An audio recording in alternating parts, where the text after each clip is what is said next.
네, 그동안 외국인을 기업 집단의 총수, 동일인으로 지정할 수 있는지에 관한 규정이 없어서 국내 기업인과 형평성에 어긋난다는 지적이 많았습니다. 공정거래위원회가 국적 차별 없이 적용될 수 있는 동일인 판단 기준을 마련하기로 했는데요. 또 공정위는 플랫폼 독과점을 사전 규제하는 플랫폼 법 제정도 추진하고 있습니다. 한기정 공정거래위원장 모시고 자세한 이야기 나눠보도록 하겠습니다. 위원장님, 안녕하십니까? 네, 안녕하십니까? 네. 자, 이번에 공정위가 기업 집단 지정에서 동일인이 누군지 판단하는 기준을 정한 이 공정거래법 시행령 개정안을 마련했다고 들었습니다. 먼저 이 동일인 판단 기준을 마련한 배경은 어떤 네. 겁니까? 예, 먼저 이 동일이라는 개념이 생소하실 것 같은데요. 네네. 공정거래법상 동일인이라는 것은 이제 기업 집단을 사실상 지배하는 자를 가리킵니다. 예. 그래서 이 동일인을 기준으로 기업 집단의 범위가 정해집니다. 즉 계열사의 범위가 이렇게 정해지는 것이죠. 네네. 그래서 기업 집단별로 이제 공정거래법상 그 경제력 집중 억제 시책이 이제 적용이 되는 일이어서 동일인이 누구인지를 정하는 것은 해당 기업 집단이나 규제기관 입장에서 매우 중요한 일입니다. 예, 예. 가령 뭐 삼성그룹의 예를 들면 그 삼성그룹을 사실상 지배하는 동일인은 물론 이재용 회장이 되실 거고요. 그 동일인인 이재용 회장 중심으로 이제 출자 구조를 파악해서 삼성그룹의 이제 기업 집단의 범위를 이렇게 정하게 됩니다. 그러면 예. 이제 그렇게 정해지면 거기에 대해서 공정거래법상 그 경제력 집중 억제 시책이 이제 적용되게 되는 겁니다. 근데 이번에 이제 시행령에 그 동일인 판단 기준에 관한 부분을 이제 신설하는 이유는 최근에 이제 그 기업 지배 구조가 굉장히 복잡하게 그 변화하는 양상이 있고요. 그다음에 예. 외국인이 국내의 기업 집단을 지배하는 이런 현상이 이제 최근에 나타나게 됐습니다. 그래서 누구를 동인으로 정할 것인지가 굉장히 중요한 문제로 부각이 돼서 이번에 이제 국적과 무관하게 아주 합리적이고 투명한 그 동일인 판단 기준을 이제 도입하게 된 것입니다. 예. 자, 이렇게 동일인의 의미와 또 기준 마련 배경에 대해서 설명을 해주셨는데요. 그러면 동일인 판단 기준의 구체적인 내용은 어떤 겁니까?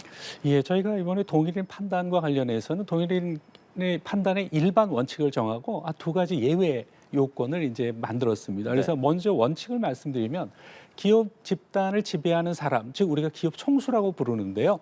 기업 총수가 있다고 판단되면 그가 동일인이 되는 것이 원칙이 되겠습니다. 그래서 이 경우는 기업 집단을 지배하는 그 출자 구조상 최상단의 법인이 아니고 말씀드린 기업 총수가 자연인이 되는 겁니다. 이렇게 예. 하는 이유는 이제 그 기업 총수와 그의 친족의 출자 구조까지 종합적으로 파악해야 그 기업 범위가 더 이렇게 친족 중심 경영의 경우에 그 경제력 집중에 대한 억제 시책을 더 효율적으로 적용할 수 있기 때문에 그렇게 이제 판단하는 겁니다. 그런데 두 가지 예외를 만들었습니다. 하나는 해당 기업 집단을 살펴보니까 그 해당 기업 집단을 지배하는 자연인이 존재하지 않는다라고 이렇게 판단되면 그 경우에는 이제 출자 구조상 최상단 법인을 동일인으로 지정할 수 있습니다. 그다음에 또 하나의 예외는 기업 총수가 있다고 판단되는 경우에도 그의 친족 등의 출자 등의 부분이 없어서 그 해당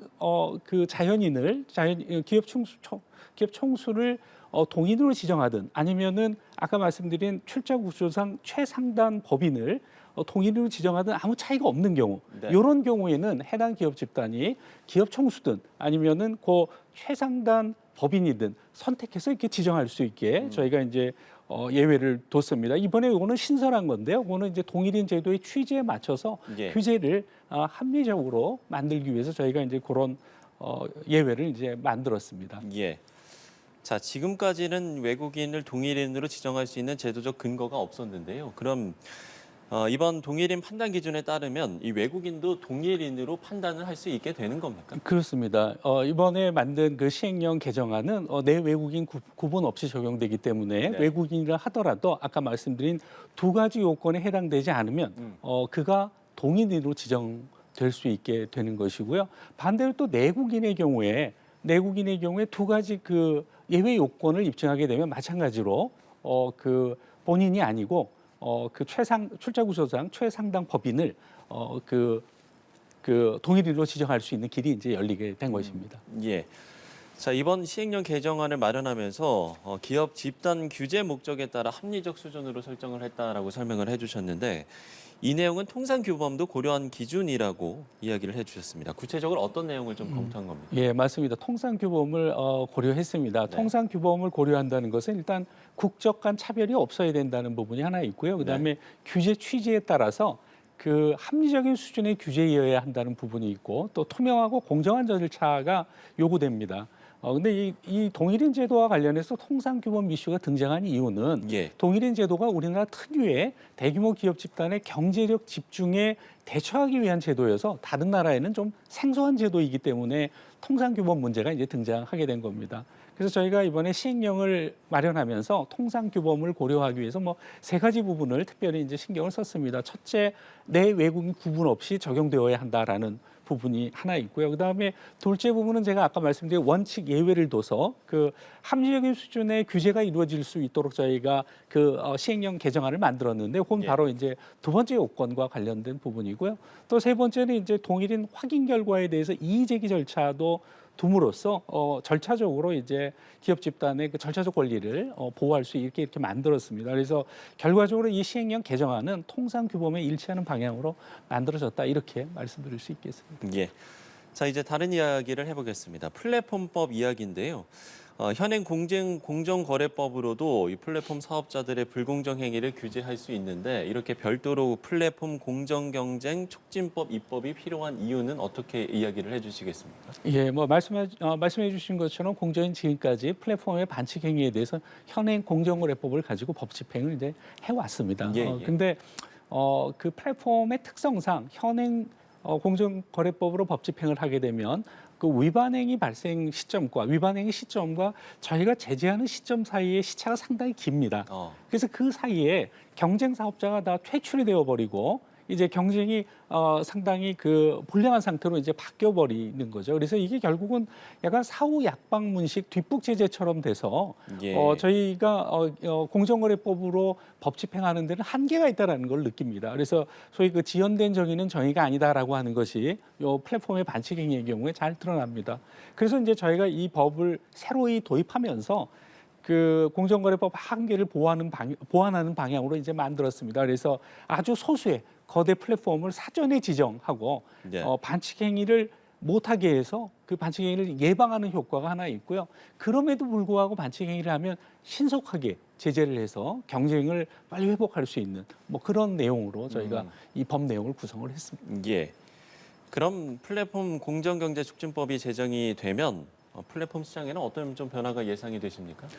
일단 무엇보다 뭐 법이 제정되면 뭐 한 개의 플랫폼이 아니라 여러 개의 플랫폼이 이제 경쟁을 하면 혁신을 하기 때문에 공정한 경쟁의 기반이 이제 만들어진다라고 말씀드릴 수 있고요. 예. 한 개의 플랫폼이 있으면 아무래도 뭐 소비자는 그 플랫폼만 이용해야 되고 또 입점한 소상공인도 이제 그 플랫폼만 이용하게 되니까 플랫폼이 지정한 가격이나 수수료에 결국은 구속될 수밖에 없는 것이고요. 근데 예. 이렇게 뭐 여러 개의 플랫폼에 의한 경쟁이 도입되면 가격이나 수수료 등이 지금보다는 더 낮아질 것이라고 이제 기대할 수 있고요. 또 플랫폼 업체 입장에서 봐도 최소한의 룰을 지키면서 공정한 경쟁을 하는 것이 혁신에 이르는 길이 될 거다 이렇게 이제 볼 수가 있고요.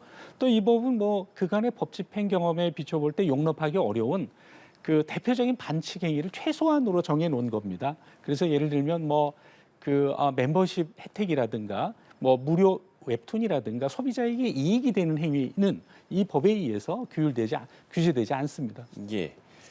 그런데 이제 국내 IT 업계에서는 이게 이제 차별적인 법안이 아니냐. 그러니까 해외 플랫폼에 대해서는 사실상 법 집행이 어렵고 네. 오히려 이 국내 플랫폼만 불리해지는 법이 아니냐. 이런 우려에 네. 대해서는 어떻게 좀 이야기를 예, 해주시겠습니까? 말씀하신 그런 우려는 제가 많이 이제 접했는데요. 예, 예.